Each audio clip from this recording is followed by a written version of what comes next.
Saludo a todos aquí presentes en la sala y a aquellos, claro, que afuera nos siguen por streaming. Buenas noches. Este ciclo de conversaciones lo organizamos juntos con el Centro de Estudios Filosóficos de la Pontificia Universidad Católica del Perú, y desarrolló el ciclo el filósofo Miguel Yuste, y le estamos muy agradecidos por este trabajo en conjunto que ya practicamos durante muchos años. Ya es una tradición y estamos felices de seguirla este año. Me alegro entonces poder dar la bienvenida más cordial a Miguel Yuste y sus invitados de esta noche, Félix Jiménez, Guillermo Rochabrún y Héctor Maleta. Muchas gracias.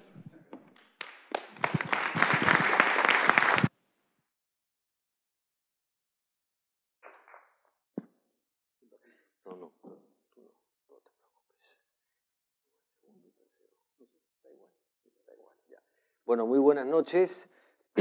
Quiero darles la bienvenida y saludarlos a todos los presentes y a todos quienes nos siguen por la web o por el Facebook, porque para sorpresa nuestra hemos sabido que hay más de 2.000 personas que vienen siguiendo estos conversatorios por el streaming, de manera que los saludo también a ellos y les agradezco por la atención.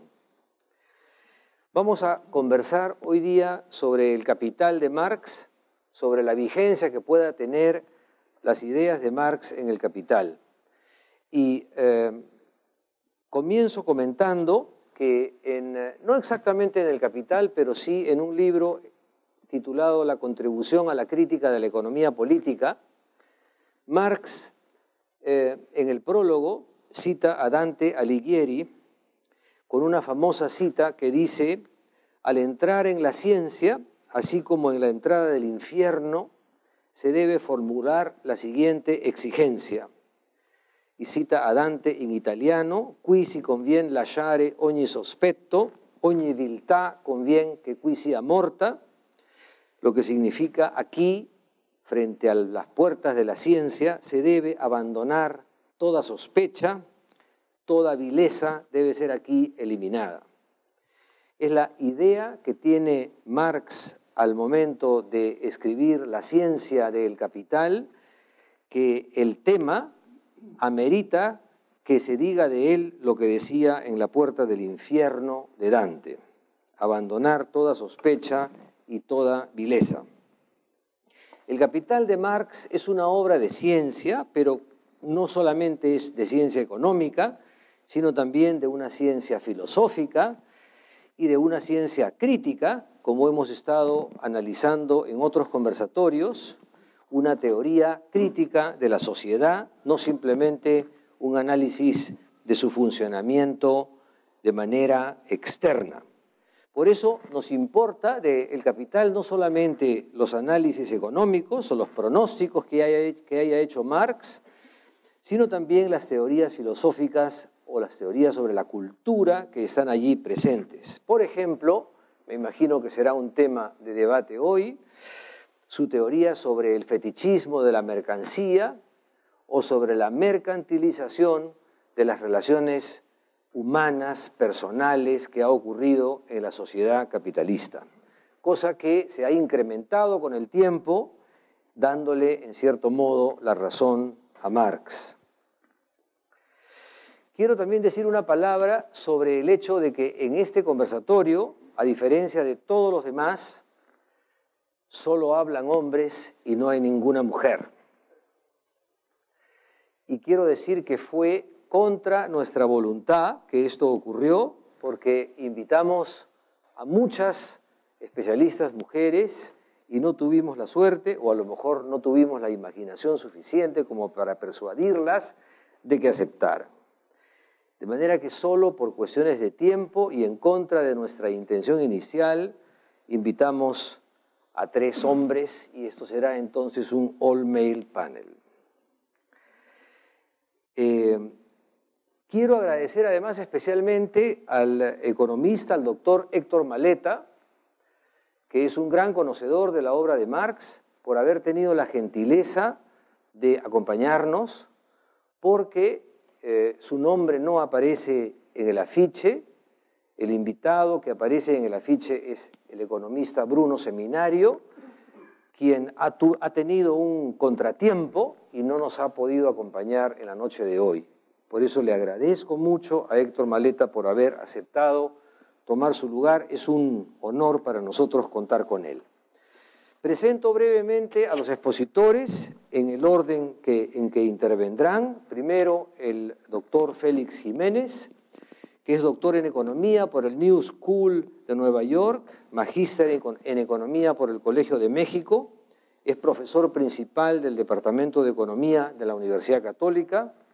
Sus áreas de investigación son política económica, finanzas públicas, modelos macroeconométricos, proyectos de inversión y estudios de mercado. Cuenta con varias publicaciones reconocidas en el medio académico del país y en el extranjero sobre teorías del comercio internacional y macroeconomía y sobre la economía peruana. Enseguida hablará Guillermo Rochabrún, magíster en Sociología, también por la Universidad Católica. Ha sido profesor del Departamento de Ciencias Sociales de esta universidad hasta el año 2010, teniendo a su cargo principalmente cursos en teoría sociológica, sociología económica, diseño de investigación y diversos cursos selectivos en sociología política y pensamiento social peruano. Fue director de la revista Debates en Sociología. Ha publicado Socialidad e Individualidad, materiales para una sociología, y una nueva edición de la Mesa Redonda de 1965 sobre la novela Todas las sangres de Arguedas. Parte importante de sus escritos han sido recopilados en el libro Batallas por la Teoría en torno a Marx y el Perú, y actualmente prepara un libro sobre el capital de Marx. Y en tercer lugar hablará Héctor Maleta, doctor en Ciencias Sociales por la Universidad de Buenos Aires y licenciado en Sociología por la Pontificia Universidad Católica de Argentina, la UCA, con estudios de posgrado en Economía en la Universidad de Bolonia. Ha sido profesor e investigador en la Universidad del Pacífico, así como en la Universidad de Buenos Aires, en la UCA y en la Universidad de El Salvador, también de Buenos Aires. Ha trabajado por muchos años como experto internacional en desarrollo rural, empleo y temas ligados a la FAO y a la OIT en diversos países de América Latina, Asia y África. Ha publicado diversos libros y artículos sobre aspectos de la obra de Marx relacionados con su crítica de la economía política. Comenzamos entonces con el doctor Félix Jiménez.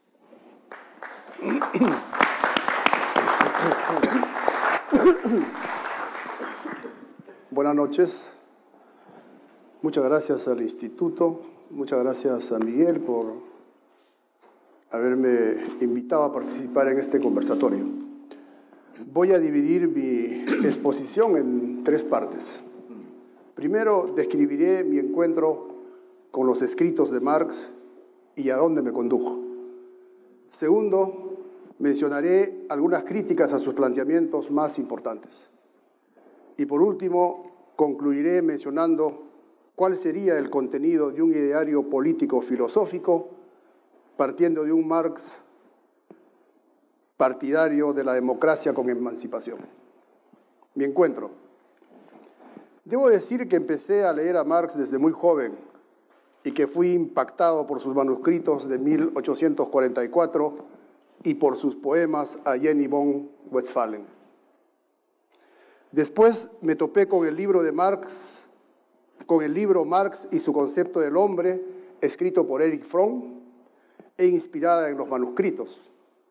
Para Marx, dice Fromm en ese libro, lo que caracteriza la naturaleza del hombre es su espíritu de independencia. El libro de Fromm incluye una hermosa entrevista a Marx que le hace su hija Eleanor. Marx no era marxista y nada humano le era ajeno, según dicha entrevista. Después leí otros libros, varios de ellos escritos con Federico Engels. Debo decir, sin embargo, que empecé una lectura sistemática del Capital, los Grundrisse y otros trabajos de Marx recién a comienzos de la década de 1970 en el Centro de Estudios e Investigaciones Sociales que dirigía Aníbal Quijano y en el que también participaba Guillermo Rochabrún. Continué con este tipo de lectura en México. En esa misma década, cuando hacía mi maestría en Economía en el Colegio de México, conocí a Carlos Roses y a su padre Wenceslao, el que tradujo El Capital, publicado por el Fondo de Cultura Económica. Carlos fue mi profesor de teoría económica y después mi asesor de tesis. Me gradué de magíster con la tesis Marx y Wicksell, dos concepciones sobre el valor, los precios y la distribución.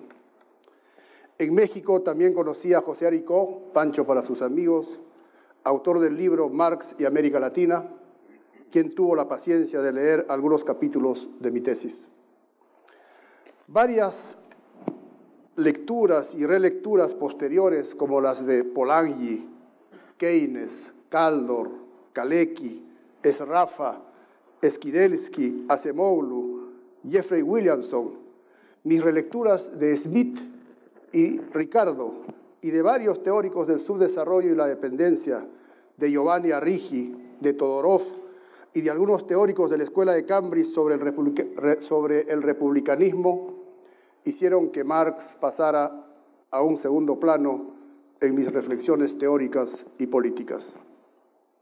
Pero ahora, al leer el libro de Derrida, cuyo título inspira este conversatorio, caigo en la cuenta que efectivamente hay un fantasma de Marx que no muere jamás, que siempre está por aparecer y por reaparecer.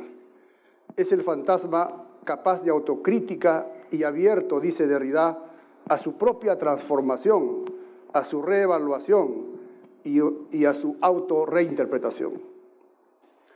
Con la audacia que me genera esta afirmación de Derrida, intentaré esbozar algunas críticas al pensamiento de Marx. Mis críticas. 1.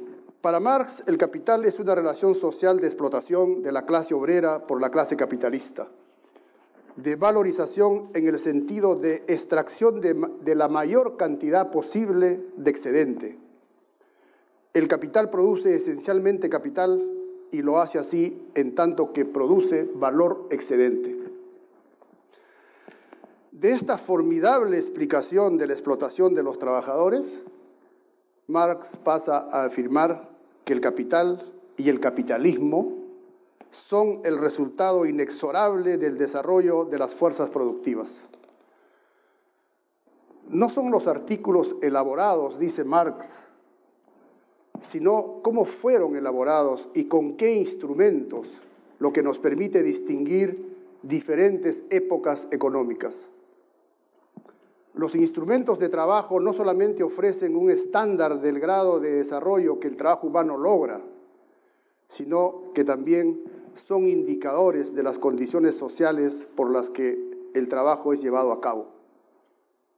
Hay, según Marx, una ley inexorable en la historia, una fatalidad histórica que condujo al capitalismo y que nos conducirá al socialismo. La contradicción entre el desarrollo de las fuerzas productivas y las relaciones de producción anuncia en determinado momento de la historia el cambio hacia un nuevo modo de producción. El ser determina la conciencia, según Marx. Este es un determinismo para mí totalmente criticable. Pero Marx también es un voluntarista. Hay un curso inexorable que toma la historia. Si la clase, que no tiene nada que perder, solo sus cadenas, actúa provocando cambios que se ajustan a este curso de la historia, entonces ahora le toca a la conciencia determinar la existencia. Hay que anotar además que la lucha de clases es, para Marx, la única forma de interacción social que caracteriza la historia de la humanidad. La clase que se apodera del poder lo utiliza para explotar a la otra. En esta concepción, nada es común a todos los miembros de una sociedad. Todo forma parte de uno u otro bando en lucha. No hay ninguna categoría universal, ni moral, ni la justicia, ni la moral, ni la justicia, ni las ideas, ni la civilización. 2. Su determinismo le llevó a afirmar que los países pobres tienen en los países ricos el espejo de su propio porvenir. Los países pobres tienen que pasar por esta fatalidad histórica. No importa que su teoría elaborada corresponda a una economía con una estructura productiva distinta a la que tienen los países pobres como el nuestro. Por eso no sorprende que Marx afirme, refiriéndose a la dominación de Inglaterra sobre la India, lo siguiente: bien es verdad que al realizar una revolución social en el Indostán, Inglaterra actuaba bajo el impulso de los intereses más mezquinos, dando pruebas de verdadera estupidez en la forma de imponer esos intereses. Pero no se trata de eso. De lo que se trata es de saber si la humanidad puede cumplir su misión sin una revolución a fondo en el Estado social de Asia. Si no puede, entonces, y a pesar de todos sus crímenes, Inglaterra fue el instrumento inconsciente de la historia al realizar dicha revolución. En tal caso, dice Marx, por penoso que sea para nuestros sentimientos personales el espectáculo de un viejo mundo que se derrumba, desde el punto de vista de la historia tenemos pleno derecho a exclamar con Goethe: ¿quién lamenta los estragos si los frutos son placeres? 3. Marx escribe en ese largo siglo XIX, en los inicios de la Segunda Revolución Industrial y en pleno apogeo del mercado autorregulado.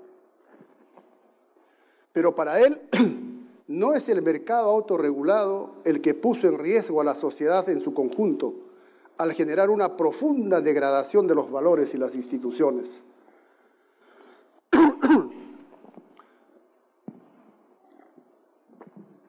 Karl Polanyi sostiene que un mercado que se regula a sí mismo no podía existir de forma duradera sin aniquilar la sustancia humana y la naturaleza de la sociedad, sin destruir al hombre y sin transformar su ecosistema en un desierto. Hasta aquí mis críticas. El contenido de un nuevo ideario. Luego de afirmar que el pensamiento de Marx es heredero del espíritu de la Ilustración, al que no hay que renunciar, Derrida pide asumir la responsabilidad de construir un nuevo ideario político-filosófico de transformación. Pero me pregunto, ¿cuál sería su contenido después de la impostura del socialismo real y en plena globalización actual del mercado autorregulado? Este ideario se debería construir, según Derrida, sin renunciar a un ideal de democracia y de emancipación. A mi juicio, construir un ideario de democracia con emancipación implica recurrir al humanismo del joven Marx de los manuscritos, recordar su militancia en la primera asociación política internacional denominada Fraternal Democrats, fundada en Londres de 1845, partir de su reconocimiento a la importancia de una república democrática, cuando en 1864 le escribe a Abraham Lincoln, felicitándolo por su reelección luego de haber derrotado a las fuerzas esclavistas del sur. Recordar su republicanismo, es decir, al Marx, que se despedía en muchas de sus cartas anteponiendo a su firma el adverbio fraternalmente. Y, en fin, inspirarnos siempre en su onceava tesis sobre Feuerbach de 1845. La tarea sería entonces, a mi juicio, construir los fundamentos del ideal de democracia con emancipación mediante una relectura del pensamiento republicanista sobre la libertad, el mercado, la democracia y el Estado, de una relectura de los valores fundacionales de la tradición republicana, como son la emancipación social, el énfasis en lo público y la virtud cívica. Así, el contenido de este nuevo ideario debería incluir: 1. La concepción republicana de la libertad como ausencia de dominación y no como simple isonomía frente a la ley y ausencia de interferencia. Las personas no pueden ser libres si no disponen de condiciones materiales de existencia. 2. La concepción republicana del mercado. Reconocer que la economía de mercado no es necesariamente sinónimo de economía capitalista, ni de mercado autorregulado. Gran parte de la izquierda cometió el error de cederle la institución del mercado a la derecha. Tenemos que restituirle al mercado su carácter de institución social y su capacidad de mecanismo de inclusión social. 3. Construir una democracia republicana. La globalización del mercado autorregulado y el rechazo a la intervención económica del Estado desencadenó una crisis de ideologías y puso en evidencia las debilidades de la democracia. La lógica del poder se impuso en la política, dañando severamente la esencia de la democracia. Los partidos, desprovistos de ideología, se convirtieron solo en estructuras de poder.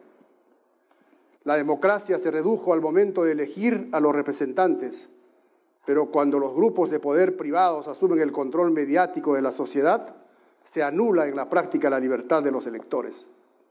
Se trata entonces de restituirle a la democracia la virtud cívica, piedra angular de la vida en común en una sociedad civil plural diferenciada. Esta restitución debe ser acompañada del perfeccionamiento de los controles democráticos, como el control constitucional de los elegidos, la no reelección y la limitación recíproca de los poderes, incluido el poder económico y mediático, de forma tal que se impida lo que Antonio Rivera llama la patológica oligarquización del Estado o la usurpación del espacio político por una minoría. Finalmente, construir un Estado que asegure el ejercicio pleno de la libertad. El Estado republicano debe ejercer una tarea regulatoria para evitar la acumulación del poder económico y asegurar el ejercicio pleno de la libertad, dotando de condiciones materiales de existencia a todos los que carecen de ellas. También debe promover la virtud cívica y el ejercicio de la ciudadanía e incorporar mecanismos constitucionales de evaluación y control de los gobernantes elegidos por el pueblo para impedir que gobiernen en función de los intereses de minorías económicas. Debe además, en nuestro país, promover el desarrollo de mercados internos. La ausencia o poco desarrollo de estos mercados es la otra cara de la perpetuación de la desigualdad y desarticulación de nuestro país. Cuando no hay mercados o estos están poco desarrollados, decimos, parafraseando al Marx republicano, las poblaciones pobres y excluidas no llevan en el bolsillo su conexión con la sociedad. Muchas gracias.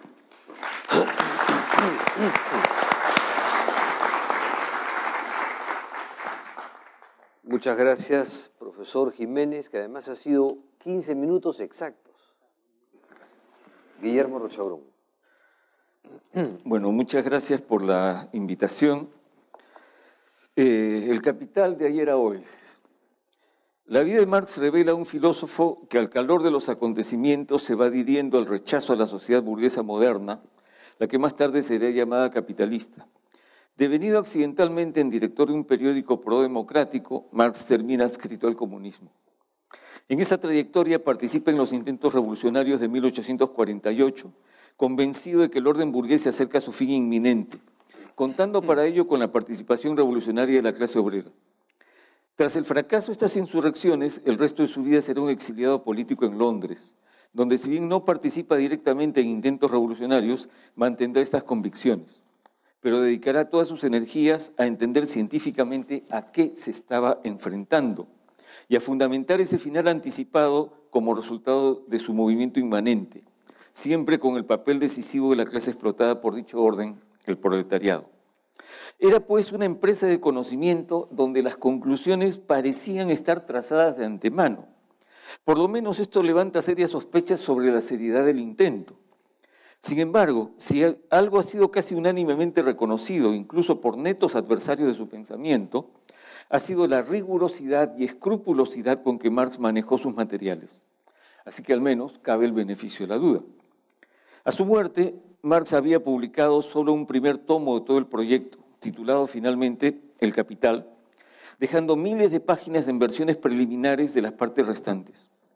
Si algo muestra la cantidad de borradores sobre un mismo tema, es que nada le venía como verdad revelada, donde cada página enviada a la imprenta surgía de un trabajo que parecía desconocer límites. Tampoco esos borradores tendrían que ver con dificultades para llegar a esas conclusiones a priorísticas, aunque éstas efectivamente pudieran existir. Más bien, cabe preguntarse qué otros desarrollos y modificaciones podría haber hecho, o qué fenómenos entonces incipientes hubiera podido relevar. Algo de esto es lo que presentaré a continuación. A mi entender, lo más esclarecedor del Capital es develar el carácter contradictorio de la sociedad capitalista, empezando por lo más evidente, el contraste entre la proclamación de los derechos del hombre en la esfera de la circulación, lo que comúnmente llamamos mercado, y su negación en la producción. La circulación de las mercancías es efectuada por individuos autónomos que se reconocen como libres, iguales y dueños del fruto de su trabajo, propietarios. Pero en la producción capitalista, en su condición de asalariados, la inmensa mayoría pierde tales derechos. Poseen capacidad de trabajo, pero no pueden ponerla en acción por sí mismos. Como asalariados, deben obedecer. No son iguales ante quien los contrata, pues no son socios de un proyecto común. Es el capitalista quien contrata al obrero y no al revés. Y de su labor no obtendrán propiedad alguna. Solo les servirá para reponer la fuerza de trabajo que entregaron para poder y tener que venderla de nuevo. Pero mientras los proletarios tienen en la circulación una condición que en la producción les es negada, en cambio el capitalista en ambas esferas mantiene la condición de libre, igual y propietario. Estamos pues ante una contradicción de la realidad misma. Tal contraste marca la distancia entre el mercado basado en la propiedad personal y el capitalismo. Esa distancia tiene lugar cuando la forma de mercancía alcanza a la fuerza de trabajo misma. Entonces el productor directo queda disociado de su capacidad de trabajar como si estuviese expulsado del mundo social, al que solamente ingresará cuando un capitalista lo contrate. Vale decir, cuando pase a ser un insumo del proceso productivo, que como cualquier otro costo, habrá que reducir tanto como sea posible. Pero el argumento básico del capital es aquella proposición según la que el precio de las mercancías es expresión de su valor, cualidad que deriva del trabajo abstracto incorporado y cuya medida es la cantidad de tiempo de trabajo socialmente necesario para producirlas. En ese trabajo está la condición privada del trabajador, corolario de un mundo social constituido por esa conjunción de individuos libres e iguales que mencionáramos al inicio, donde cada quien aparece como dueño de su tiempo. Por eso los intercambios de mercancías vienen a ser intercambios de tiempo de trabajo privado. Por eso, bajo esas relaciones sociales, el tiempo de trabajo cobra la forma de valor de las mercancías. Por eso también, correlativamente, fuera de las relaciones privadas, los productos del trabajo no son valor, por valiosos que puedan ser. Lo vivimos a diario cuando nosotros o alguien de la familia prepara los alimentos, asea la vivienda, lava la ropa o teje una chompa. Porque en la familia, unos frente a otros, no son gente anónima que se encuentra para intercambiar cosas que no consumen por otras que sí necesiten. Si así fuera, la cocinera mamá vendería los alimentos a sus hijos comensales o se los intercambiaría por algún equivalente. Se comprenderá la enorme diferencia que media entre ambos tipos de relaciones. La teoría del valor es la base de los temas de fondo. La extracción de plusvalor, el desarrollo de las fuerzas productivas, la acumulación, la concentración y centralización de capitales, el ejército industrial de reserva, la distribución de la ganancia, las crisis. La conclusión es que la acumulación de capital acrecienta los medios de producción a costa de la fuerza de trabajo, generando el ejército industrial de reserva y la pauperización de la clase obrera. La producción es impulsada por una búsqueda ilimitada de ganancias que se precipita hacia la crisis, acelerando con ello la concentración de capital. Si bien se sale de la crisis mediante la crisis misma, más adelante reaparecerá cíclicamente. Mientras tanto, el carácter social de la producción crece y se enfrenta a la barrera de una apropiación que sigue siendo inflexiblemente privada. Tarde o temprano ocurrirá un estallido. Los expropiadores serán expropiados. ¿Qué hay de válido en todo esto? Si bien el capital tiende a reducir todos sus costos, incluyendo la fuerza de trabajo, el abaratamiento de los bienes derivado del desarrollo de las fuerzas productivas mismo ha incrementado el consumo de los trabajadores a un costo igual o incluso menor, mientras que la reproducción de la fuerza de trabajo ha tenido costos crecientes, al ir incluyendo educación, salud, seguridad social. Esto ha ocurrido tanto en razón de luchas sociales y políticas, a las que el nombre de Marx no ha sido precisamente ajeno, como por exigencias intrínsecas a la producción capitalista. Volveré más adelante sobre el punto. Pero aún considerando las vastas transformaciones experimentadas por el capitalismo, pienso que el Capital, la obra de Marx, tiene hoy la misma validez y las mismas insuficiencias que en 1867. Al decir insuficiencias, me refiero a varios cabos que Marx dejó sin atar ni desarrollar. Sin embargo, atándolos y desarrollándolos sin salir de Marx, es posible formar una red de categorías y enunciados capaz de capturar de manera sumamente ajustada tanto su época como la nuestra. Esos cabos sueltos se encuentran en la reproducción entendida como momento del capital.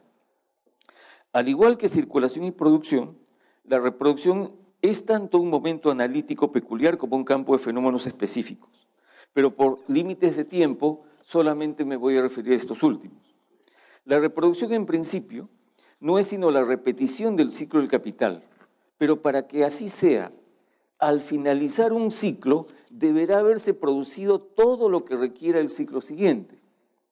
Ese detalle implica que la repetición debe resolver el eslabonamiento entre los capitales y con la fuerza de trabajo.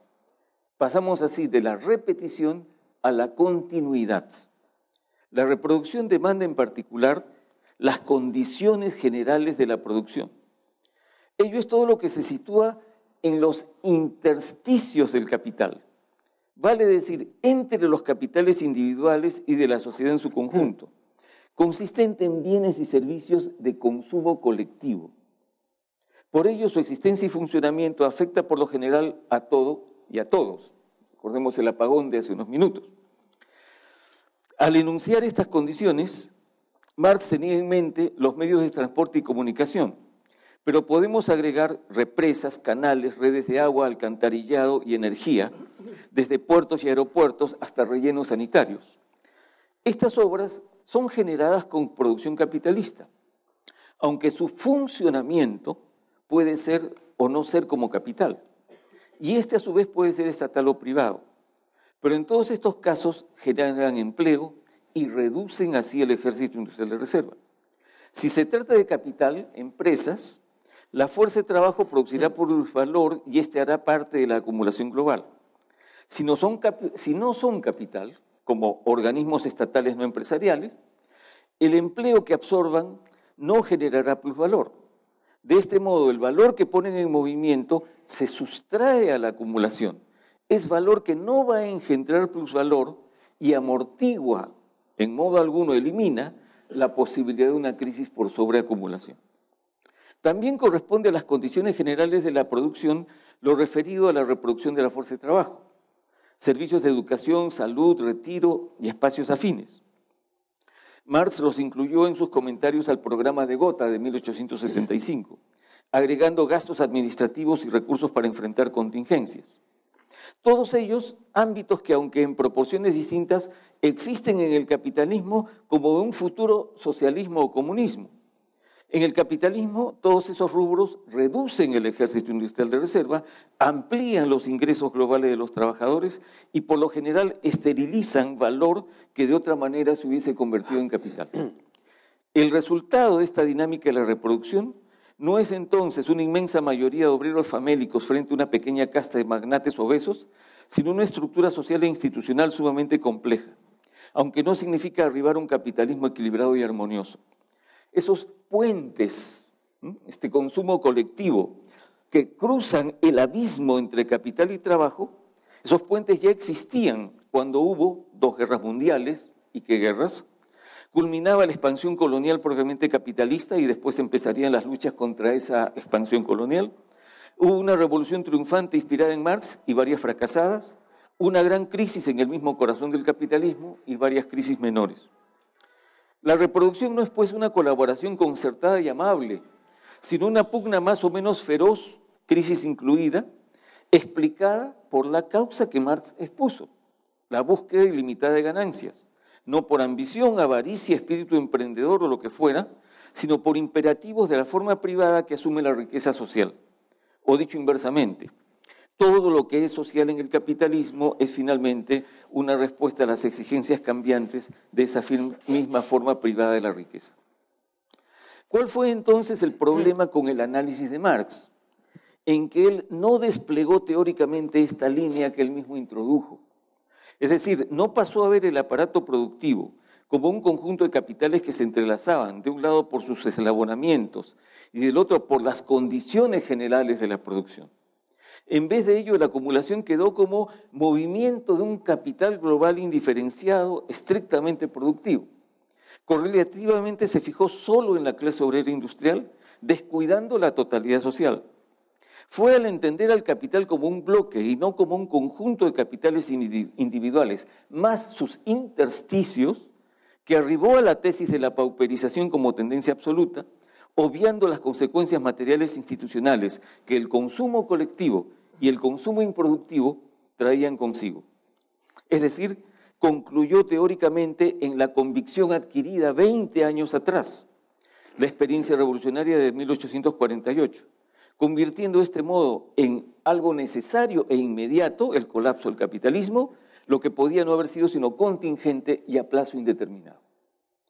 Consciente o inconscientemente, Marx tomó el camino que le permitía fundamentar sus más íntimas convicciones, pero a un precio intelectual sumamente alto.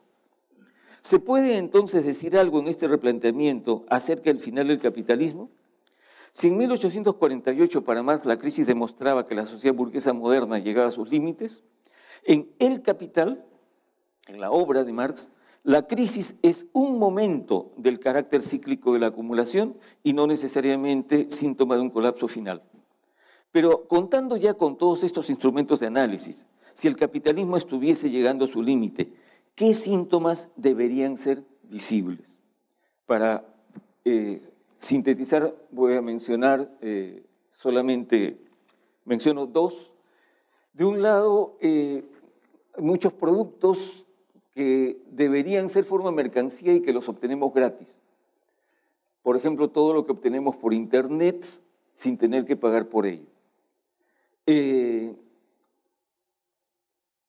Una empresa cooperativa gratuita como Wikipedia. Y así se podrían multiplicar los ejemplos. Es decir, productos que están producidos a costo marginal cero y que entonces no pasan por la forma mercancía. Una categoría básica de Marx por la cual debería pasar todos los productos deja de pasar por ellos. Pequeños bolsones que podrían ser, subrayo el condicional, como grietas dentro del proceso de producción, lo cual significa que hay plusvalor que deja de realizarse. Y junto con eso, el otro fenómeno que me parece importante señalar es el desarrollo de las rentas. Por ejemplo, una nueva invasión sobre recursos naturales, selvas que antes no se explotaban, desiertos, fondos marinos a los cuales antes no se podía llegar, están en la frontera, en la naturaleza, en la frontera con la producción social y que capitalistamente generan rentas. Para no hablar de toda la hiperfinanciarización de 1001 derivados financieros actualmente que vienen a ser, y las burbujas correspondientes, que vienen a ser pseudomercancías con las que se buscaría compensar la falta de ganancias provenientes de la producción real. Es decir, la producción real como que se estrecha y una pseudoproducción ficticia se hipertrofia. En las crisis anteriores a esta última, las categorías que Marx conoció continuaron funcionando en el lugar que su teoría les fijaba. Ahora, en cambio, parecen ocurrir desplazamientos, mutaciones internas que podrían estar anunciando un límite. Decir esto tiene mucho de aventurado, pero no se trata de creer o no creer, sino de ir examinando los hechos y sus interrelaciones. 3 párrafos sobre Perú para terminar. En la teoría moderna de la colonización, Marx expone el intento de un empresario inglés por construir una explotación capitalista en una zona de Australia. Habiendo llevado desde Inglaterra máquinas y familias obreras enteras, la empresa fracasa porque los obreros lo abandonaron al hacerse de tierras libres, cultivándolas familiarmente. Edward Gayfield, un diplomático británico, propuso entonces imponer un precio artificial a la tierra para impedir que los proletarios se convirtiesen en propietarios. Es decir, impedir el funcionamiento libre del mercado basado en el trabajo y la propiedad personal para dar así curso a la producción y a la propiedad y al mercado capitalista. Es un ejemplo concreto de lo que mencioné al comienzo, la distancia que media entre mercado y capitalismo. Podemos entonces preguntarnos, ¿se han dado en la historia peruana condiciones que lleven a la proletarización general y permanente de la población en su conjunto? La respuesta es no, sino solo recientemente y en forma parcial. De ahí la relativa facilidad con que tanta gente consigue medios de producción y o de subsistencia sin poder o sin tener que asalariarse. Esta población produce subsistencias en y para un entorno capitalista, mientras constriñe la división capitalista del trabajo. Da lugar a un mercado que, ya sea chico o grande, crece más como mercado para mercancías que como un mercado dinámicamente capitalista. En las cifras oficiales, lo capitalista puede ir creciendo año tras año, pero sobre cimientos tan precarios como esos. La pregunta que entonces encontramos a través de Marx es, ¿qué hace posible que tanta gente, sin pasar por la relación salarial, encuentre cómo vivir o sobrevivir y cómo se articula con su entorno capitalista? Quizá no tengamos aún la respuesta, pero sabemos que lo más importante es la pregunta. Estas han sido algunas pinceladas sobre el capital y la aventura intelectual que entraña. La escritora argentina Beatriz Arlo ha contado su propia experiencia con las siguientes palabras. La que va a leer una mujer. Quien lee a Marx no queda igual después de esa lectura, porque ha soportado varias atmósferas de presión, como si hubiera entrado en una dimensión no transitada antes con otros libros. No es Marx el único que produce ese efecto, pero es seguro que Marx lo produce. Mi lectura de El Capital estuvo sostenida por 2 ideas. Por un lado, que si vencía su dificultad, se me abriría una perspectiva comprensiva que iba a influir sobre mis límites intelectuales y materiales presentes. Si entendía, podría pensar mejor. Por otro lado, estaba el orgullo que crecía de la dificultad misma. Con el cuaderno sobre la mesa, transcribía citas que encerraban la síntesis de lo que había entendido. Al releer la cita seguía, al mismo tiempo, la marcha del argumento de Marx y la de mi propia comprensión. Seguramente en muchos casos entendí mal o poco, pero no me di cuenta. Solo sabía que debía continuar al acecho y que, por ese camino, cuando llegara al final, yo sería otra. Muchas gracias.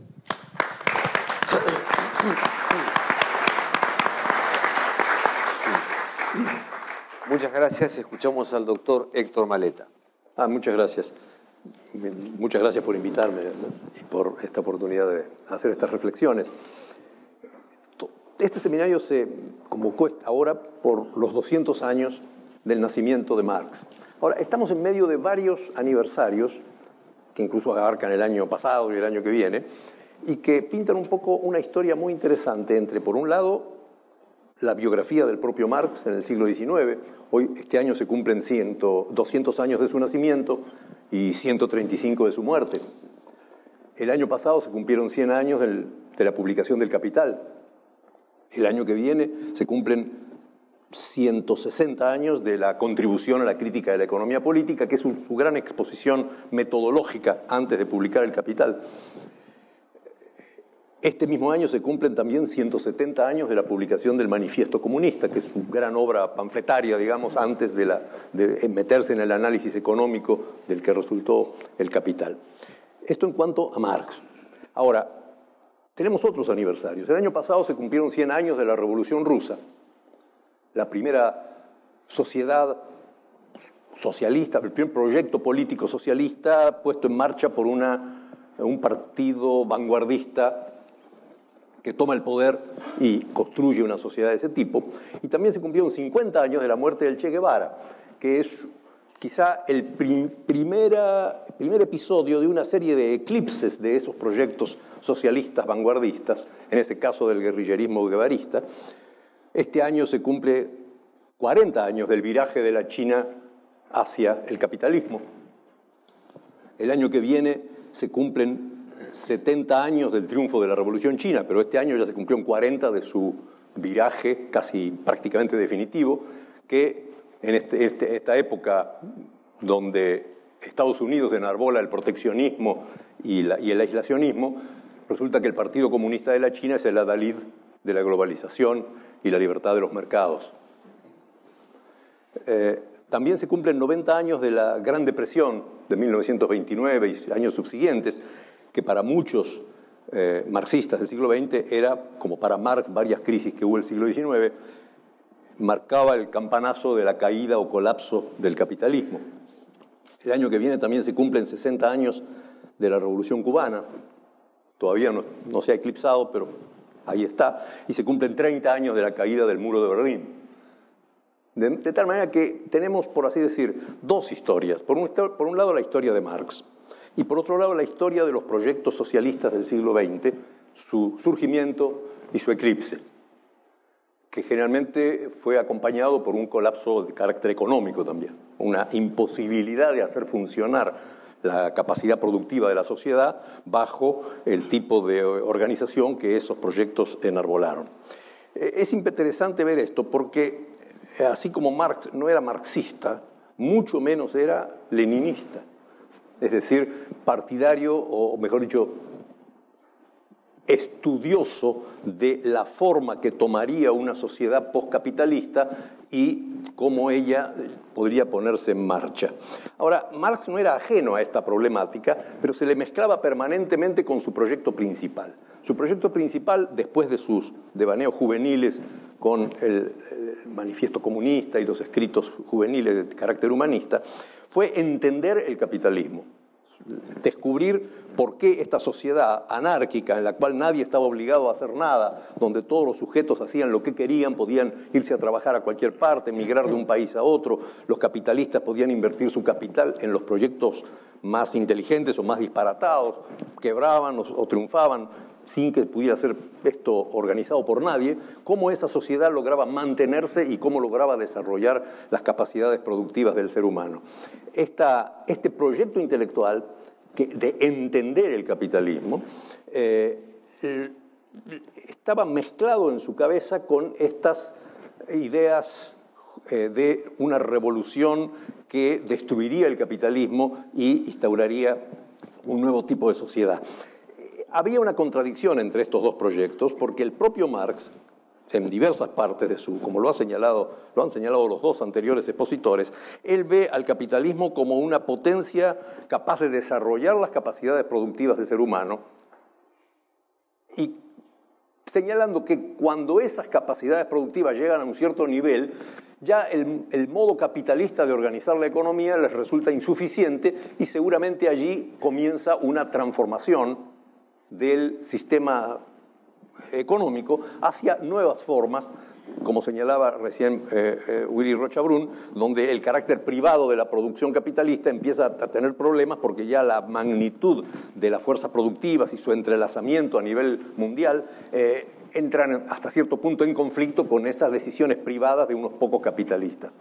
Esta contradicción lo lleva a veces a formular leyes sobre el futuro del capitalismo bastante absolutas y que la mayor parte de las cuales no se han cumplido. Por ejemplo, él predijo esta ley general de la acumulación capitalista que consistía en la acumulación gradual de la riqueza en pocas manos y la acumulación de la miseria en el resto de la sociedad. Bueno, esto claramente no ha ocurrido y quiero referirme enseguida a las razones conceptuales por las cuales Marx la erró en esa predicción.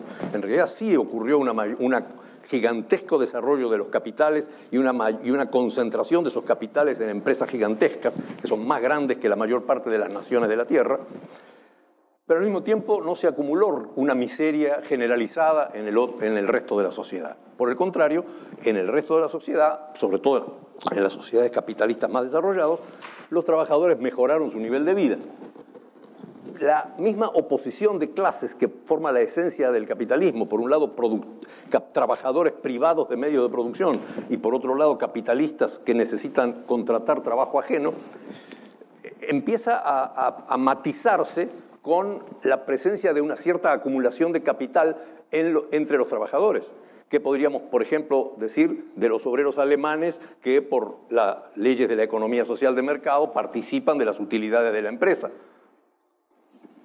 ¿Qué podemos decir de los trabajadores norteamericanos que en una proporción enorme poseen acciones de distintas compañías, ya sea en forma directa como ahorro personal o a través de sus fondos de pensión, que en este momento son ya propietarios de una fracción considerable de los medios de producción totales de la sociedad norteamericana? Este tipo de clases mixtas en las cuales tenemos un trabajador poseedor de acciones de las empresas capitalistas es un tipo de desarrollo que obliga a repensar si las categorías de Marx, o mejor dicho, su visión de las tendencias, estaba acertada. Otro ejemplo es la tendencia de la tasa de ganancia a decrecer. El progreso tecnológico que acumula capital hace que la tasa de ganancia sea cada vez menor, porque cada obrero puede producir una cantidad determinada de excedente, un valor excedente relativamente limitado, mientras que los medios de producción que se necesita poner a su disposición, las materias primas, las maquinarias, van aumentando. Esto, según Marx, haría que la tasa de ganancia sea cada vez menor. Y en esto no estaba solo, también David Ricardo, antes que él, había pensado lo mismo, y hasta Keynes en el siglo XX también pensó lo mismo. Sin embargo, no ocurrió así. La tasa de ganancia propiamente no ha caído. Ha permanecido entre 3 y 5% en términos reales desde hace como 150 años, variando a 2 o 3% en épocas de tasas bajas y hasta 5 o 7 en épocas de mayor auge, pero en líneas generales manteniéndose dentro de ese rango. No ha caído significativamente, a nivel mundial me refiero, y en el capitalismo más desarrollado. ¿Por qué ocurrió esto? Porque Marx tenía, quizá posiblemente hay que encontrarlo en la raíz hegeliana de su pensamiento, que está basada en el concepto de contradicción.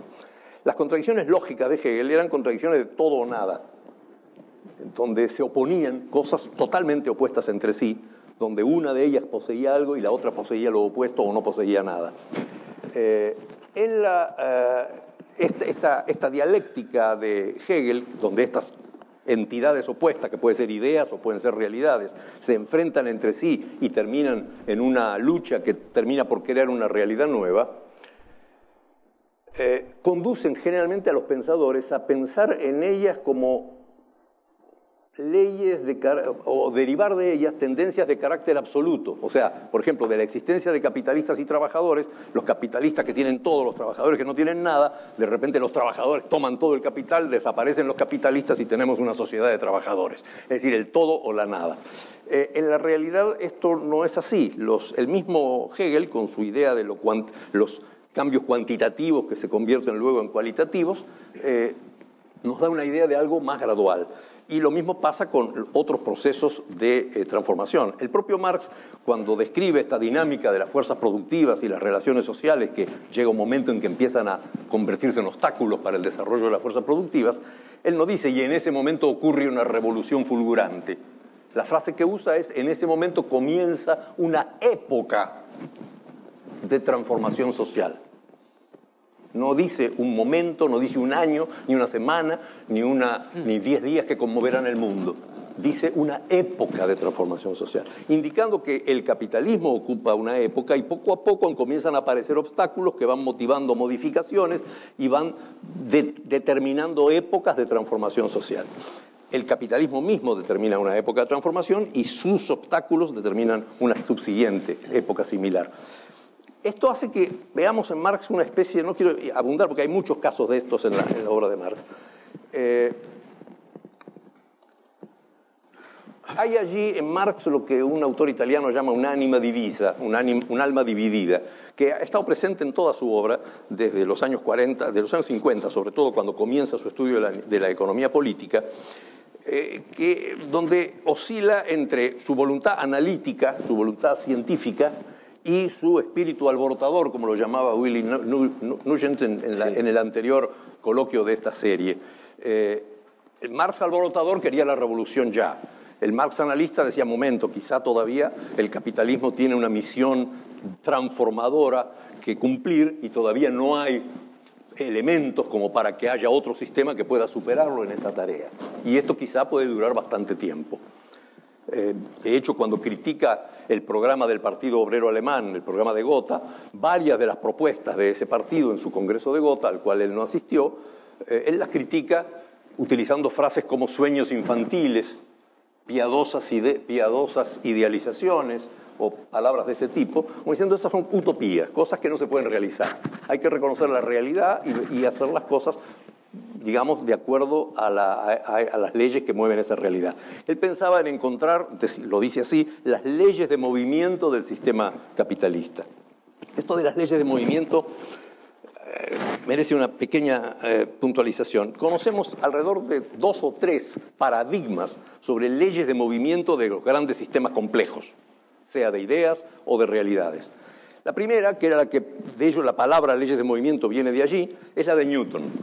La física de Newton del siglo XVII mostraba un sistema, en este caso el sistema físico, el sistema cosmológico y también pequeños objetos físicos, que obedecían ciertas leyes de movimiento. Pero estos movimientos no eran evolutivos y de largo plazo y direccionales, sino que eran movimientos de carácter cíclico, como la órbita de los planetas en torno al centro de sus órbitas. Son movimientos, sí, pero son movimientos cíclicos. En el fondo es un sistema estático, con movimientos que no cambian al sistema en sí mismo. Una evolución de los sistemas a lo largo del tiempo no estaba presente en las leyes de movimiento. La palabra movimiento en Marx es interpretada más bien como proceso histórico, pero eso en la ley de movimiento de Newton no estaba.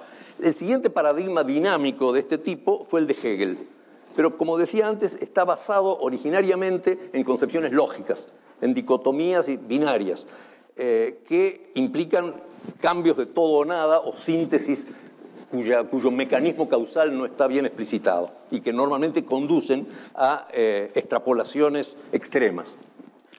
Una tercera concepción dinámica de este tipo es la teoría de la evolución, que empezó en la época del propio Marx con la obra de Darwin, publicada la primera de ellas importante en 1859, El origen de las especies, después continuada por otras, y que describe la evolución de los sistemas complejos mediante el juego de diferentes fuerzas que se contraponen unas con otras, pero no se eliminan mutuamente, sino que compiten, colaboran, se unen, se simbiotizan una con otra o se separan una de la otra, y donde, por ejemplo, el depredador, el leopardo, contribuye a la evolución de las gacelas, y las gacelas contribuyen a la evolución de los leopardos, y hasta cierto punto las gacelas necesitan de los leopardos, porque de otra manera habría una superpoblación de gacelas a las cuales no les alcanzaría el pasto para comer, y así sucesivamente, de tal manera que hay y donde la evolución ocurre mediante procesos que incluso los menciona el propio Marx o Engels en algunos casos, cuando dice, por ejemplo, que los procesos sociales y económicos son el resultante de múltiples fuerzas opuestas que se contraponen entre sí y como dice Engels, dice múltiples paralelogramos de fuerzas independientes de la voluntad de las partes que los mueven y que conducen a un resultado quizá no previsto por ninguno de ellos. O en el párrafo que leía Félix Jiménez acerca del capital que ciegamente, en busca de su propio beneficio, termina creando una transformación social progresista, entre comillas, en los antiguos reinos precapitalistas de la India, eliminando marajáes, servidumbres, castas, parias y otras cosas, y él mismo dice, creando para el futuro, seguramente, dice, una clase de capitalistas y una clase trabajadora que terminará por convertir a la India en una sociedad moderna. Cosa que, entre paréntesis, es una de las pocas predicciones de Marx que se han cumplido. Pero este proceso no es un proceso fulgurante, no es que un buen día los hindúes tomaron el poder, es un proceso lentísimo que todavía continúa y que va ocurriendo mediante la contraposición de diferentes actores de una manera gradual.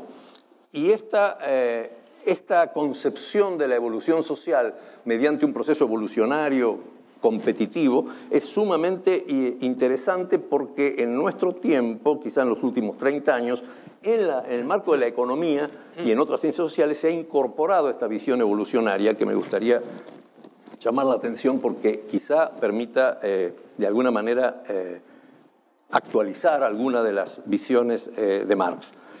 Otra cosa, no sé, ¿me queda tiempo todavía? Sí. ¿2 minutos? ¿Sí? Sí. Otra cosa que quiero mencionar es la idea de que el Marx mismo, durante el larguísimo periodo en el cual estuvo elaborando sus manuscritos económicos, desde más o menos 1857 hasta su muerte en 1883, donde también publicaba artículos periodísticos y algunas intervenciones políticas, él fue encontrando gradualmente dificultades que lo apartaban de su simplística concepción inicial, donde fue incorporando elementos que a primera vista son sorprendentes. Por ejemplo, están los proletarios y los burgueses. Ahora, ¿dónde están, por ejemplo, los gerentes y los ejecutivos? Bueno, Marx dice, un gerente asalariado es un trabajador productivo como cualquier otro, literalmente. ¿Dónde está el obrero que produce mercancías comparado, por ejemplo, con un cantante o con un maestro? Bueno, Marx dice, trabajo productivo es todo aquel trabajo subordinado al capital que contribuye directa o indirectamente a la obtención de ganancias. Y si una persona que canta en la ducha, no dice en la ducha, dice que canta para sí mismo, no es un trabajador. Ahora, una persona que es asalariada por un empresario del espectáculo y canta para dejarle ganancias a ese empresario, es un trabajador productivo. Lo mismo pasa con un maestro de una escuela privada que obtiene ganancias para los dueños de la escuela. Son tan trabajadores productivos como el obrero que fabrica, artículos de cerámica o de metal en una fábrica. De tal manera que el concepto de clase trabajadora, que no es exactamente clase obrera, el concepto alemán de Arbeiterklasse o el inglés de working class, alude a todos los trabajadores, no a lo que en castellano se entiende por un obrero y que se diferencia, por ejemplo, de un empleado. Son conceptos que están más matizados en castellano, pero que en el lenguaje que hablaba Marx y también en el inglés que él también manejaba, esencialmente están mezclados en un mismo concepto. Entonces, este tipo de conceptos, lo mismo cuando él descubre que la manifestación empírica, visible de la tasa de ganancia es la tasa de interés. Es decir, en el mundo financiero encuentra la manifestación empírica de un concepto que en su versión original reposa sobre la explotación del trabajo. Este tipo de evoluciones se nota en sus cartas y en sus manuscritos, de alguna manera lo sorprenden y lo llevan a tener discusiones y dudas acerca de la concepción original. Entonces, me da la impresión de que la idea de Marx en el Capital, comprender el capitalismo, en realidad no era Marx, el Capital no es un libro de economía, no puede competir con Keynes o con Adam Smith. Es un intento de entender la sociedad moderna a partir de su base material en la economía. Y este intento Por eso elige el trabajo como elemento fundamental, porque a través de la división del trabajo social se constituyen clases sociales y relaciones entre los hombres. Esta crítica de la economía política, este análisis crítico de la economía política para entender la sociedad, merecería en nuestro tiempo una crítica de la economía política. Marx mismo escribió un libro que se llamaba Crítica de la crítica crítica. Y bueno, en este caso yo creo que es hora de tener una crítica de la economía política de Marx para poder entender la sociedad capitalista en su despliegue histórico, no el que vio Marx esperando la revolución de un día para el otro a lo largo del siglo XIX, sino la que podemos ver ahora casi 200 años después. Gracias. Bueno, muchas gracias.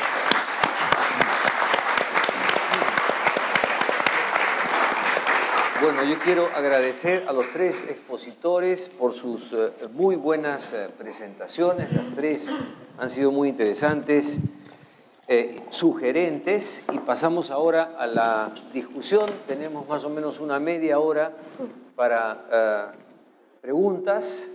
Vamos a hacer una ronda. Quien tenga alguna pregunta que levante la mano, y les pediría, por favor, Ahí hay varios, que dijeran en la medida de lo posible, si va dirigida a alguno de los expositores en particular. Muchas gracias a todos los ponentes. Ha sido una muy interesante presentación. Yo quisiera un poco retomar la apuesta de una crítica, la crítica que dejó Héctor, para plantear un escenario para que quizás ustedes, los tres, puedan continuar con esta labor crítica. Que muchos de los comentaristas, esta época de aniversarios, como también decía Héctor, habían pues muchos artículos periodísticos, nuevos libros en donde se comenta a Marx y el capital o su crítica a la economía política.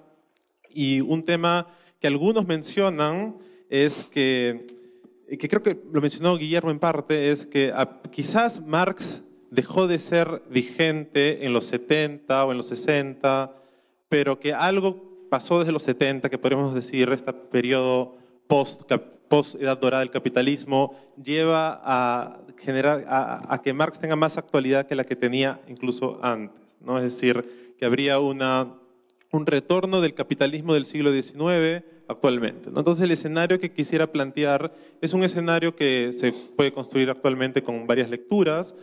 Piketty, una opción, ¿no? Que hay un retorno de la desigualdad. Después de la crisis del 2008 tenemos recuperaciones, o incluso de los 70 tenemos recuperaciones post-crisis que ya no generan empleo de manera sistemática, sino tenemos estas dificultades en que hay crecimiento en PBI, pero el empleo recién llega después. Hay tasas de desempleo también que llegan, pues, se mantienen en tasas más allá de lo que era pues, la tasa natural de desempleo de los 60. Entonces algo habría pasado en los últimos pues, 30 años, y que algunos dicen pues, que no es que Marx habría sido desmentido porque el capitalismo tiene una tendencia hacia no la pauperización, sino más bien una clase media más o menos estable, sino, como dice Piketty, los años que van del 45 al 70 eran una excepción, ¿no? Una excepción que se deben a política, a las guerras, la crisis, a la potencia de los sindicatos, etc.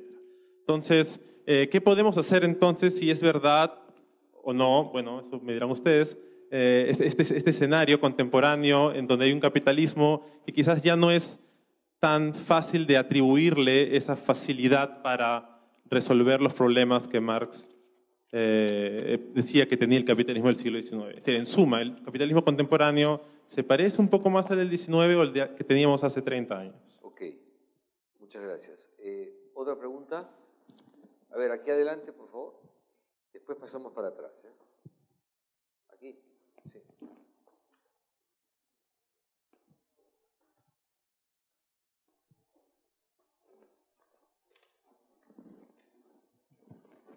A ver. Aló, buenas noches. Le saluda Carlos Mestanza, soy economista marxista. Simplemente me llama bastante la atención que no haya ningún ponente que defienda el punto de vista de Marx. O sea, los tres se han dedicado a criticarlo. me hubiera gustado que alguien defienda el punto de vista marxista.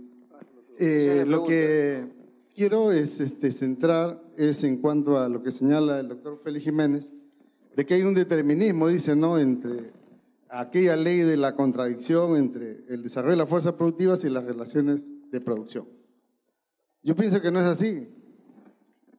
Al contrario, ¿no? Eso se expresa claramente en nuestros días porque, si bien es cierto, Marx desarrolló el análisis de las leyes que van a regular la economía del capitalismo de libre concurrencia, fue Vladimir Ilich Ulyanov Lenin el que desarrolló el pensamiento marxista aplicado a la sociedad imperialista. ¿Y por qué se caracteriza a la sociedad imperialista? Porque su rasgo principal es la presencia del monopolio. Entonces, los 100 supermonopolios que hoy día gobiernan la economía del mundo son los responsables de esta crisis. Por ejemplo, la crisis del 2008. Y lógicamente, ¿qué decía Lenin, no? Lenin señalaba que el imperialismo se caracteriza por una fase de crisis, luego de la crisis que viene, cae la demanda y empieza la guerra imperialista mundial. Como lo vemos lo que está haciendo Estados Unidos al invadir Siria, ¿no? Al haber invadido previamente Irak diciendo que hay armas químicas y no encontraron ninguna arma química. Y así ha invadido 100 países de Estados Unidos. No es uno ni dos. Entonces este país imperialista, ¿no?, muestra claramente que se cumplen las ideas de Marx. Y luego de la guerra imperialista, ¿qué decía? Justamente decía que se inicia un periodo de ascenso de la lucha revolucionaria de las masas, lo cual se cumplió luego del crack del 29 al 34, que fue una crisis de sobreproducción, mientras que el crack del 2008 es una crisis de escasez, por un exceso de demanda impulsado por la demanda de los BRICS, Brasil, Rusia, India, China, Sudáfrica, que aumentaron la demanda, entonces aumentó el precio del petróleo, que llegó a costar $180. Ahora nuevamente el precio del petróleo baja, por eso empieza la crisis, por ejemplo, en Venezuela. Ahora, en cuanto a, para finalizar, al doctor Maleta y al doctor Rochabrún, cuando dice que la ley de la tendencia general de la tasa media de ganancia no se ha cumplido, eso es completamente falso. Ahí tenemos la propuesta del doctor Anwar Chai, que es profesor de la Universidad de Harvard, un economista marxista, que ha analizado la ley de la tendencia creciente de la tasa media de ganancia en Estados Unidos, del 45 al 2012, y ha tendido a la baja. Ahí se demuestra, con datos estadísticos, la tendencia a la baja de la tasa media de ganancia. Y justamente es la fórmula de tasa media de ganancia, plusvalía entre capital constante más capital variable, donde el capital constante se divide en materias primas y herramientas de trabajo y maquinarias. Y justamente en el 2008 se demuestra, ¿no?, que aumenta el precio de la materia prima y el precio de la tecnología, y eso es lo que desencadena la tasa media y la crisis, ¿no? Ya, listo, muchas gracias, ya quedó claro, sí. Además, aplausos ha recibido usted, miren. A ver, ahí hay dos preguntas más allá atrás, por favor. Dos preguntas y pasamos a la mesa. Sí, ahora veo con usted un momentito. ¿Sí? En realidad, los expositores sí han defendido el pensamiento de Marx. Por eso, en cierta manera, llama la atención que, ¿se oye?, que en un momento, que seguramente por falta de tiempo, pero hubiera sido quizás útil puntualizar que Marx, en una anotación en el Capital, en un pasaje del Capital, señala que de la misma manera como el capital destruye al obrero, destruye su otra fuente de riqueza, que es la naturaleza. Él emplea ciertamente el término Boden, piso, un término muy actual aquí en el Perú, pero se está refiriendo a la naturaleza, ¿no? De tal manera que ese también sería un elemento de la actualidad del capital. Ahora, el profesor Jiménez ha señalado que hay un determinismo, si no entendí mal, un cierto determinismo en el pensamiento, en la idea de Marx para manejar la historia. Es cierto que hay un determinismo en cuanto a la aparición del capital, ¿no?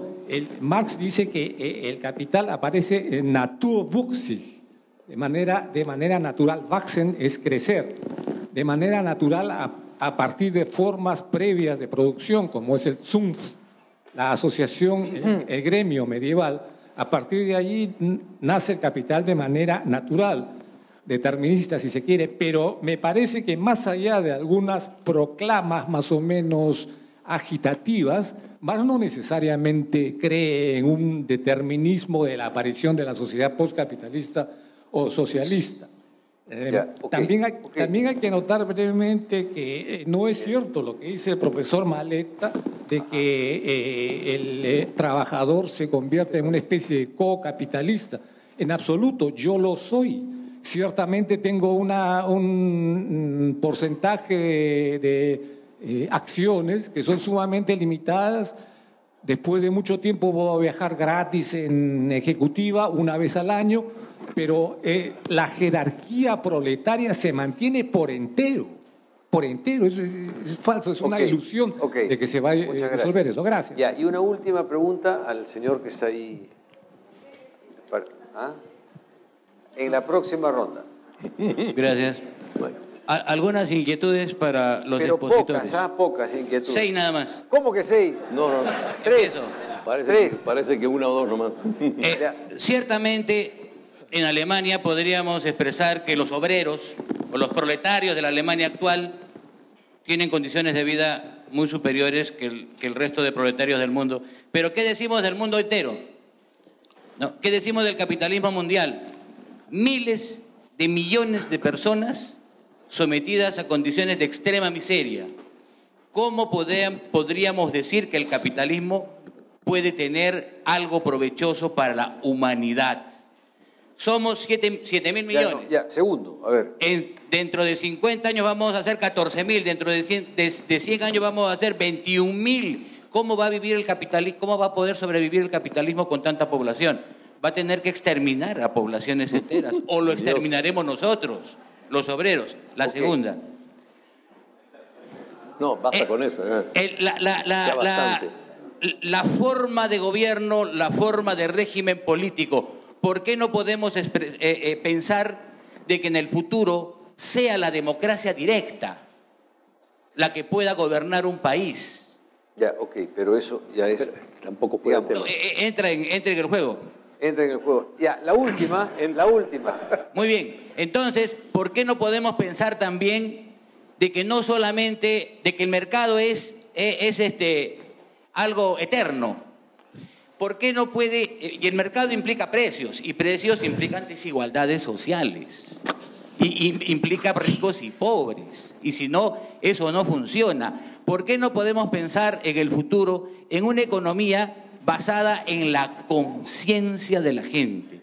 Ya no basado en el ejército de reserva, un tormento. Si no trabajas te vas a ir a la desocupación y vas a morir ahí. Tampoco en un sistema bajo terror económico que estuvo en el socialismo burocrático, lamentablemente en todo lo que se llamó el socialismo real. Trabajas porque si no te cae un tiro, si no estás sometido a un terror económico. ¿Por qué no podemos pensar en una sociedad que funciona y donde su gente trabaja en base a su conciencia? Perfecto, muchísimas gracias. Y termino. Ya terminó. Muchísimas gracias por sus 3 preguntas difíciles. Pasamos. Félix, por favor. Libremente cualquier comentario. Preguntas muy difíciles. A ver, así de manera telegráfica.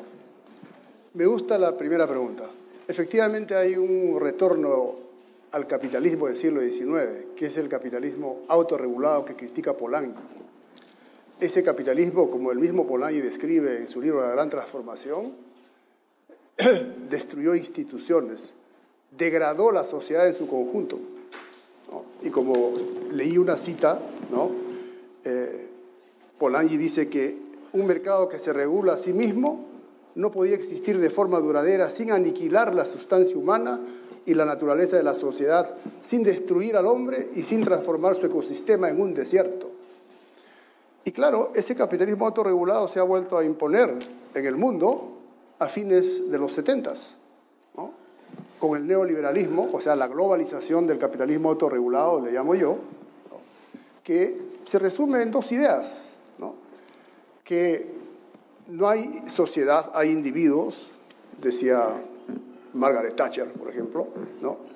Y la otra idea es que el problema está en el Estado, ¿no? Y no en el mercado autorregulado, ¿no? Esa es la frase de Reagan. Entonces, se impone en el mundo el capitalismo autorregulado. ¿Y qué está pasando en los últimos 30 años? ¿Qué está pasando en nuestro país, por ejemplo?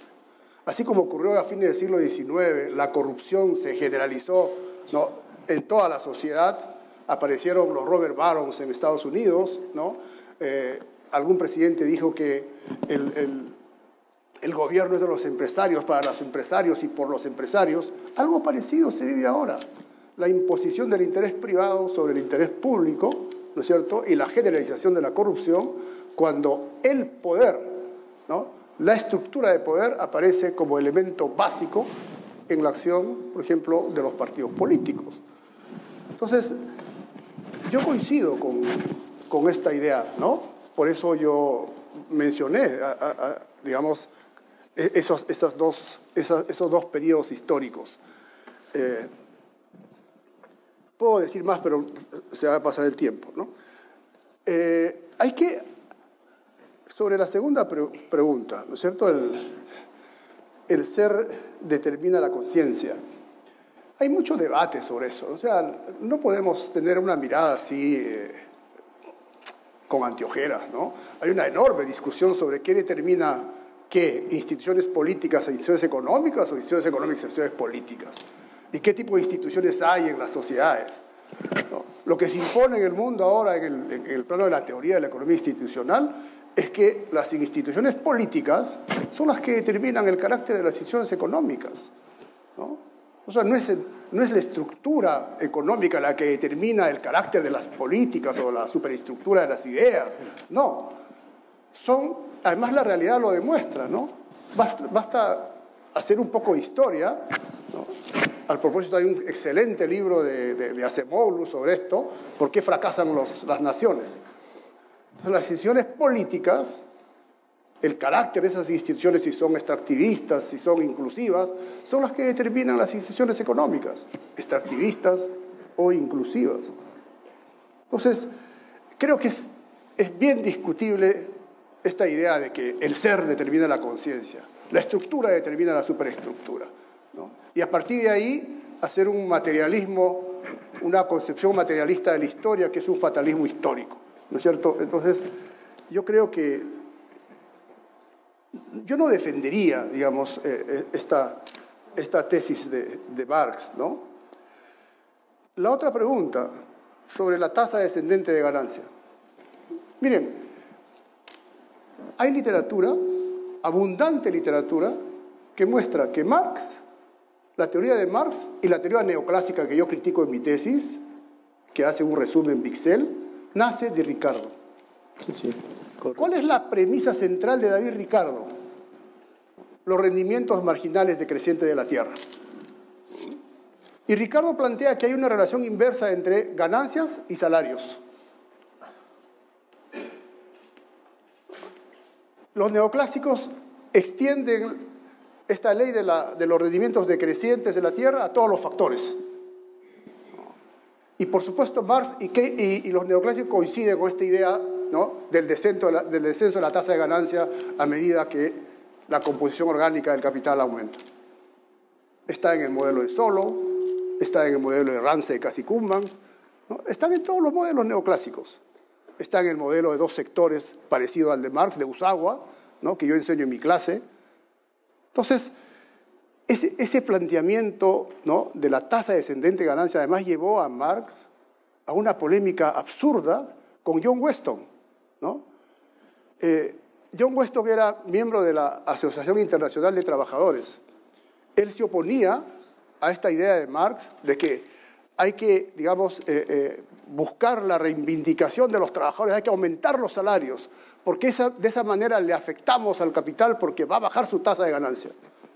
Esa era su polémica con Weston, y Weston le contestó, había leído a Smith, Weston, le dijo, no, cuando suben los salarios, suben los precios.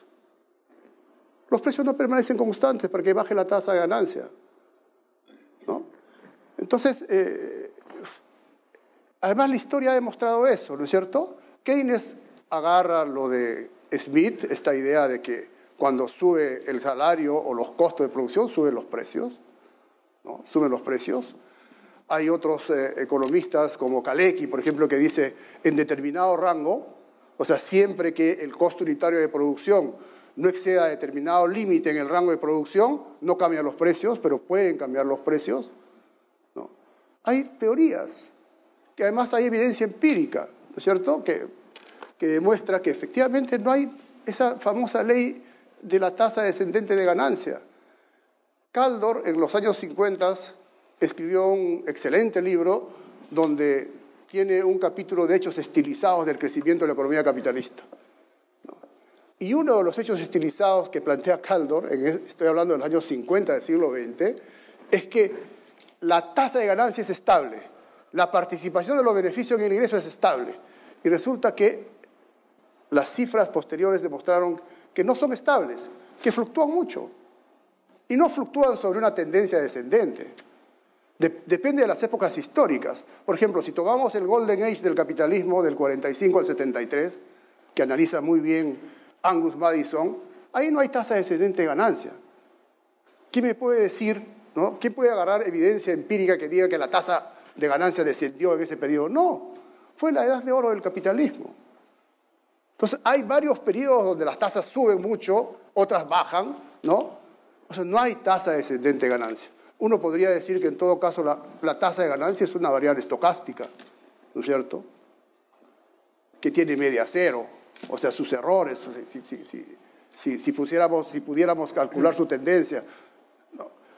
Entonces, no hay que defender lo indefendible, ¿no? Hay que mirar, como decía Marx, la realidad, ¿no es cierto? No hay que forzar, digamos, nuestra interpretación a la realidad, sino al contrario. Hay que tomar la realidad para estudiarla y sacar conclusiones. Yo lo dejo ahí. Ya, perfecto. Guillermo. Bueno, la próxima reunión de este ciclo es ¿cuántos Marx hay? Claro. Yo creo que varias de las preguntas que se han planteado ahora van a poder ser tratadas de manera central con ese tema. Porque el pensamiento de Marx es un caleidoscopio, pero si yo tuviera que tratar de caracterizarlo, es Marx es un agujero negro que se traga todo, ¿no?, y busca asimilarlo y sintetizarlo de alguna manera. Y bueno, entre los 40 y el 85, 83 en que fallece, está en permanente reelaboración y síntesis a todo nivel. ¿Cuál es el papel de lo científico, las ciencias, para él en el comienzo de los años 40? ¿Y cuál es la importancia para él de las ciencias y lo científico en los 70s y los 80s? Son dos cosas, como que estuviésemos ante mundos totalmente distintos. Y lamentablemente estamos aquí llenos de un marxismo creencia. Palabra de Marx. ¿No?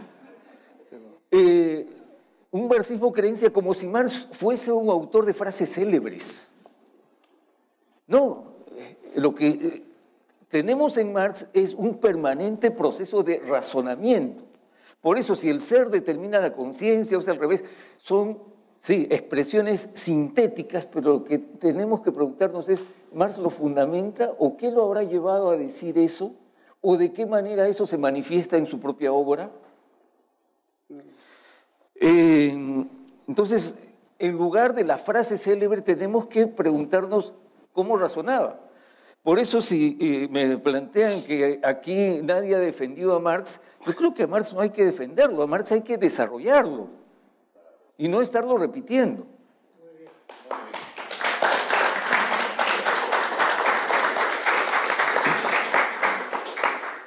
Bueno, claro, hay muchas cosas que pueden decirse del capitalismo salvaje de hoy en día, o cada vez más salvaje, que se puede parecer al del siglo XVIII y XIX. Bueno, quizá, todo depende cómo uno operacionalice conceptos. Que si la tasa de ganancia baja o no, cómo se está operacionalizando en un caso y en otro para llegar a tales o cuales conclusiones, ¿no? Esa es una primera cuestión por un lado. Pero Por otro, si la tasa de ganancia... disculpen que se me había escapado la idea.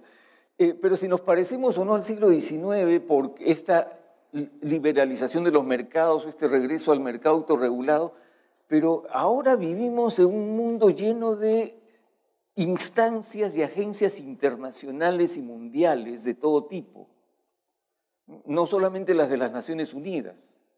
¿Qué hace el G8? ¿Qué hace el G ni sé cuántos? No existían en el siglo XIX. Entonces tenemos liberación de los mercados con esas instituciones, con esas agencias que jurídicamente son indefinibles y que toman decisiones. Entonces no es para nada el mismo panorama. La nueva edición de las obras completas de Marx, que todavía no están en general en castellano, están arrojando una cantidad de materiales donde se muestra que Marx estaba en permanente replanteo de lo que él mismo había escrito. Y con respecto al tomo tercero y la famosa caída tendencial, hay como 8 o 9 borradores del tomo tercero, y es para los que trabajan en esa edición muy claro que si Marx hubiese llegado a poder editar ese tomo tercero, esa caída tendencial o esa ley hubiese tenido un aspecto totalmente diferente al que creemos conocer ahora. Entonces, yo no creo que tengamos que estar en discusiones sobre si los hechos se ajustan o no se ajustan. Ya, supongamos que ahora se ajusten. Bueno, solamente tardaron 140 años y ahora se está cumpliendo. Vamos, pues, así cualquiera acierta. Si yo todos los días voy a decir, mañana tenemos el megaterremoto que nos vienen anunciando, el día que ocurra dirán, yo lo predije, ¿no? Y en este periodo la ley se está cumpliendo o mucho, poquito o nada. No, pues, así no puede ser. Una última cuestión sobre el asunto de la tierra. Hay pocos indicios de un desarrollo, un pensamiento ecológico en Marx, pero en todas sus premisas, su premisa más fundamental es que el ser humano es un ser natural. No es que solo vive en la naturaleza, vive de la naturaleza y es parte de ella.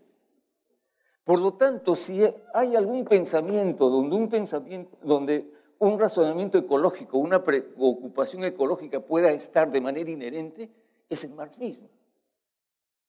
Ahora, ¿lo desarrollaron los marxistas? ¿Cómo es la ecología de lo que fueron los países soviéticos? Mucho peor que la de los países capitalistas. Bueno, ahí tenemos entonces una premisa de Marx que ningún marxista desarrolló. Entonces, ¿es que hay que defender a Marx? Se defiende solo. Bueno, Héctor, hay muchas cosas para decir y ya pocas para poco tiempo y ya muchas han dicho mis colegas. Solamente una pequeña cosa. En algunas de las observaciones sobre la resurrección de Marx reciente, muchas de las apelaciones a este concepto que ha habido en los años recientes, se apela a el aumento de la desigualdad en el mundo, sobre todo expresada en el Capital en el siglo XXI de Piketty. Yo sobre esto quiero hacer dos puntualizaciones. El capitalismo, por su propia naturaleza, genera, no el capitalismo, sino yo diría cualquier economía de mercado, genera desigualdad por necesidad. Primero porque necesita premiar el éxito y castigar el fracaso. Y casi todas las iniciativas que operan sobre el futuro, se inicia una empresa y no se sabe bien qué va a pasar con el producto, que puede tener competidores mejores o no, en fin, puede surgir una nueva tecnología. En esas apuestas sobre el futuro, algunas triunfan y otras fracasan. Siempre ocurre lo mismo, como pasa por todos los días hoy en día con las tecnologías, que la gran empresa de celulares Nokia fue noqueada posteriormente por otras que surgieron más adelante, y lo mismo pasó anteriormente con el VHS versus el Betamax, cuando surgieron las videocaseteras en la época prehistórica, en que empezó a aparecer la posibilidad de tener películas en la casa de uno, en lugar de ir al cine. generalmente ocurren estas cosas. En los años 20 había como 40 fábricas de automóviles en Estados Unidos que luego fueron reducidas a 3 o 4 por esta destrucción creativa que hace el capitalismo. El grado de desigualdad en los resultados, a su vez, genera desigualdad en el punto de partida, en las oportunidades de cada uno. Estas oportunidades son necesariamente desiguales en una sociedad capitalista. El Estado generalmente hace esfuerzos para igualar la cancha a través de la educación pública, el cuidado de la salud y algunos otros mecanismos que los propios capitalistas le reclamaban al Estado ya desde el siglo XIX. Instale usted un sistema de educación que nosotros precisamos mano de obra capacitada, pero no lo podemos instalar porque no somos dueños de los obreros, como le pasó al que llevó los obreros a Australia, y en Australia se hicieron colonos y dejaron la fábrica. Este tipo de imposibilidad de hacerlo privadamente llevó a muchos empresarios del siglo XIX a pedir que hubiera un sistema de educación pública que finalmente se instauró y generó una mano de obra adecuada para el capitalismo del siglo XX que requiere obreros alfabetizados, con tecnología, con capacidad de hacer cálculos, con manejar máquinas, etc. Esta desigualdad atenuada por estos esfuerzos hacia la igualdad de oportunidades es un condimento necesario, un elemento necesario del sistema capitalista, pero evidentemente cuando hay una desigualdad extrema se dificulta el desarrollo del capitalismo.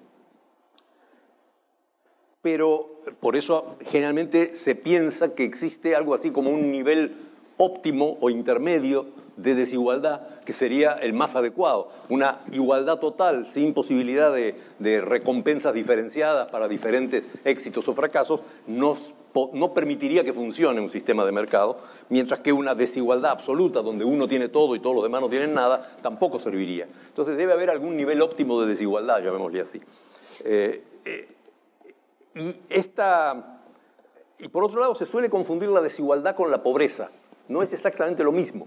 No solamente no son lo mismo, sino que además una puede aumentar mientras la otra disminuye. El ejemplo más cercano que tenemos es la China. En el año 75 o 78, cuando comenzó el viraje al capitalismo de la China, había un nivel de pobreza absoluta o extrema del orden del 80% de la población. Pero había un gran nivel de igualdad. La pequeña élite del Partido Comunista, que podía tener un poquito más de un nivel de vida un poco mejor, tampoco era muy diferente. O sea, Mao Zedong no vivía de manera muy diferente a lo que podía vivir un trabajador de una fábrica de Pekín. Vivía posiblemente un poco mejor que un campesino del interior, pero no demasiado mejor. No era un supermillonario. Y en los 30 años siguientes aumentó gigantescamente la desigualdad en la China. Surgieron millonarios y supermillonarios. Hay una enorme élite supermillonaria en la China, hay capitalistas privados chinos con inversiones transnacionales, hay empresas chinas privadas que generan una enorme cantidad de riqueza, pero al mismo tiempo la pobreza bajó del 80 al 15 o al 18%. O sea, bajó la pobreza mientras aumentaba la desigualdad. ¿Ya? Esto es, digamos, carne para masticar, para pensar nuestros conceptos. Confundimos desigualdad con pobreza o confundimos aumento de la desigualdad con aumento de la pobreza. No es exactamente lo mismo, son cosas diferentes. La pobreza puede bajar mientras disminuye la desigualdad, por ejemplo en Brasil, en la época de Lula, pongamos, aunque fue temporal, pero de todas maneras ocurrió, o puede disminuir la pobreza mientras aumenta la desigualdad, como en el caso de la China. Se dan las dos cosas. Otra cosa que quiero decir es, bueno, sobre el tema de la tendencia decreciente no quiero abundar, coincido con lo que dijeron antes. Yo debo ser el único de nosotros que tiene un libro sobre la tendencia decreciente de la tasa de ganancia. Y ese libro muestra que, a través de un análisis de modelos simplificados, de distintos tipos de modelos de la economía capitalista, que cuando se introduce una innovación tecnológica, inicialmente hay una tasa de ganancia más grande para el innovador, porque compite con otros que están en una tecnología inferior, pero cuando esa tecnología se difunde y todo el mundo la adopta, se llega a una nueva tasa. Esa tasa, por definición, es bajo los conceptos de Marx, salario de subsistencia o invariabilidad del salario real y competencia entre los capitales. En esos conceptos, la nueva tasa de ganancia no es inferior, es superior a la anterior. Puede llegar a bajar si al mismo tiempo los obreros consiguen indexar sus salarios a la productividad o alguna otra condición, pero eso ya es un elemento que no estaba en Marx. Por último, alguien decía, podemos pensar una economía distinta. Es cierto, podemos pensar muchas economías distintas. Hay toda una literatura de ciencia ficción que plantea distintas economías. Y no tanto de ciencia ficción, sino, por ejemplo, socialismos utópicos o planteos de wishful thinking de distinto tipo. Podemos pensarla, pero no existe. ni posiblemente vaya a existir la semana que viene, o el mes que viene, o el año que viene, no sabemos si el siglo que viene, porque eso son procesos lentos. Y el capitalismo no es de nuevo, volviendo a una versión, si se quiere, moderada del materialismo histórico. Las realidades sociales se imponen mediante, como alguien decía, una evolución natural, como surgió poco a poco el capitalismo a través de los artesanos y los gremios medievales y los banqueros que prestaban plata o aseguraban los navíos en las expediciones de los venecianos o de los holandeses, y poco a poco eso llegó a que algunos inventaran máquinas que perfeccionaran, y poco a poco. Este tipo de proceso natural genera en nosotros ciertas ideas, ciertos paradigmas para interpretarlo, que tienen que respetar la realidad porque de otra manera se convierten en utopías o en sueños inmateriales. Otra pequeña cosita para terminar. Estamos en presencia de un capitalismo mundializado, pero que está descansando todavía sobre estructuras políticas o institucionales que son esencialmente nacionales. El capitalismo buscó estados nacionales en sus primeras etapas porque daban un espacio de libertad de comercio más o menos suficiente para las empresas de aquella época, siglo XVIII, siglo XIX. Ya en el siglo XIX las principales potencias capitalistas comenzaron a buscar la expansión de su mercado interno a través de la conquista de colonias. Eso terminó por desarrollar nuevos países, nuevas naciones independientes en el siglo XX. Pero mientras tanto las empresas capitalistas adquirieron dimensiones que sobrepasan completamente los límites nacionales. Microsoft es más grande que algo así como 80 países o 90. Y hay muchas otras empresas, Google o cualquier otra de esas grandes empresas, son más grandes que las naciones. Y son comparables a naciones grandes en su tamaño real total. Y entonces las naciones les quedan chicas. El marco institucional que tiene el capitalismo les queda chico. Y las instancias internacionales, por así decir, son inermes, en el sentido literal. No tienen poder de coerción. Las Naciones Unidas son eso, Naciones Unidas. No son una autoridad mundial con una regulación mundial. Las regulaciones se pueden incumplir literalmente sin ningún problema. Así como Trump puede desconocer el tratado con México o el tratado con Irán, de la misma manera otras naciones pueden hacer lo mismo y violar permanentemente las normas, porque no hay, digamos, un poder de coerción a nivel internacional. Entonces estamos en una época de transición. Quizá vamos hacia el desarrollo de una estructura política que responda a la estructura actual del capitalismo. Si eso va a implicar a su vez transformaciones del capitalismo, seguramente que sí. Es un proceso evolutivo donde cada uno de estos movimientos pequeños va generando la ejecución o la implementación de estas leyes de movimiento del sistema, que, como dice el propio Marx, no se imponen de acuerdo al diseño de nadie, dice así, sino como un ciego promedio en medio de incesantes fluctuaciones. Eso es Smith. Y esta característica evolucionaria, caótica del sistema es muy difícil de prever, pero sin embargo es muy ilustrativo pensar en ella de esa manera. Bueno, la verdad es que eso está muy interesante, pero el tiempo ya nos ha vencido. Yo quisiera que agradezcamos efusivamente a los participantes de esta mesa porque ha sido una mesa muy interesante y los despidamos con un aplauso. No dejaste preguntar a la mujer. Y no se olviden, nos vemos dentro de 15 días, el lunes 4 de junio, para saber cuántos Marx hay. Muchas gracias.